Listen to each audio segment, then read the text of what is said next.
ബിസ്മില്ലാഹിർ റഹ്മാനിർ റഹീം. അൽഹംദുലില്ലാഹി റബ്ബിൽ ആലമീൻ.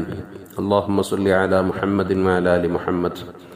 പരിശുദ്ധമായ ഖുർആനിലെ സൂറത്തുൽ അഹ്സാബിൽ അല്ലാഹു തആല പറയുന്നുണ്ട്, അന്നബിയ്യു ഔലാ ബിൽ മുഅ്മിനീന മിൻ അൻഫുസിഹിം വഅസ്വാജുഹു ഉമ്മഹാത്തുഹും. ആരംഭ റസൂലുള്ളാഹി സ്വല്ലല്ലാഹു അലൈഹി വസല്ലമ തങ്ങൾ വിശ്വാസികൾക്ക് അവരുടെ സ്വന്തം ശരീരത്തെക്കാൾ ബന്ധപ്പെട്ട കടപ്പെട്ട പ്രവാചകരാണ്. അതോടൊപ്പം തന്നെ അവിടുത്തെ ഭാര്യമാരാകുന്ന ഖദീജ ബീവി അടക്കമുള്ള മൈമുന ബീവി വരെയുള്ള റസൂലുള്ളാന്റെ ഭാര്യമാര് ലോകത്തിലുള്ള സകല വിശ്വാസികളുടെയും ഉമ്മമാരാണ്. റസൂലുള്ളാന്റെ വഫാത്ത് കഴിഞ്ഞിട്ട് മുത്തനബി സല്ലല്ലാഹു അലൈഹി വസല്ലം തങ്ങൾ ഹിജറ പോയി 10ാമത്തെ വർഷം മുത്തനബി തങ്ങൾ മദീനയിൽ വഫാത്തായി 63ാമത്തെ വയസ്സിൽ. ശേഷം ഹിജറ 54-ാം വർഷം, ഹിജറ 58ാമത്തെ വർഷം, ഹിജറ 61, ഹിജറ 56, അങ്ങനെ പല വർഷങ്ങളിലായിട്ട് റസൂലുള്ളാന്റെ പല ഭാര്യമാരും വഫാത്തായി പോയിട്ടുണ്ട്.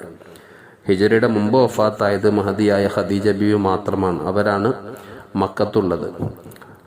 അതുപോലെ തന്നെ മൈമുന ബീവിയും മക്കത്തുണ്ട്. അവര് ഹിജറ 51ാമത്തെ വർഷത്തിലാണ് വഫാത്തായത്.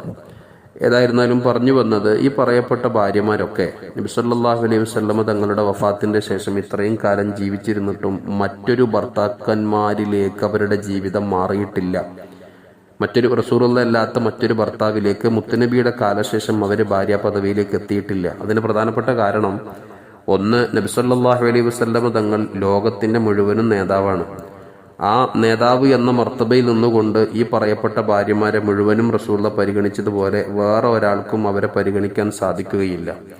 മറ്റൊരു കാരണം, റസൂലുള്ളാന്റെ ഭാര്യമാര് ലോകത്തിലുള്ള മുഅ്മിനീങ്ങളുടെ ഉമ്മമാരാണെന്നല്ലേ പറഞ്ഞത്. ഉമ്മമാരെ മക്കൾക്ക് കല്യാണം കഴിക്കാൻ പാടില്ലല്ലോ. ഉമ്മമാരെന്ന സ്ഥാനത്ത് നിന്നുകൊണ്ട് മറ്റൊരാൾക്ക്, റസൂലുള്ള അല്ലാത്ത മറ്റൊരാൾക്കും ഇവരെ കല്യാണം കഴിക്കാൻ പാടില്ല.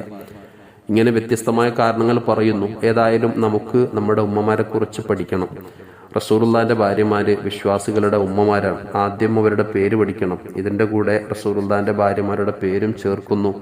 അല്ലാഹു സുബ്ഹാനഹു വ തആല റസൂലുള്ളാഹി സ്വല്ലല്ലാഹു അലൈഹി വസല്ലമ തങ്ങളുമായി ബന്ധപ്പെട്ട ഒരുപാട് കാര്യങ്ങൾ പഠിക്കാനും അതിലൂടെ മുത്തനബിയോടുള്ള മഹബത്ത് വർദ്ധിക്കാനും ആ കാരണം കൊണ്ട് അല്ലാഹു തആല നമ്മെ പരിഗണിക്കാനും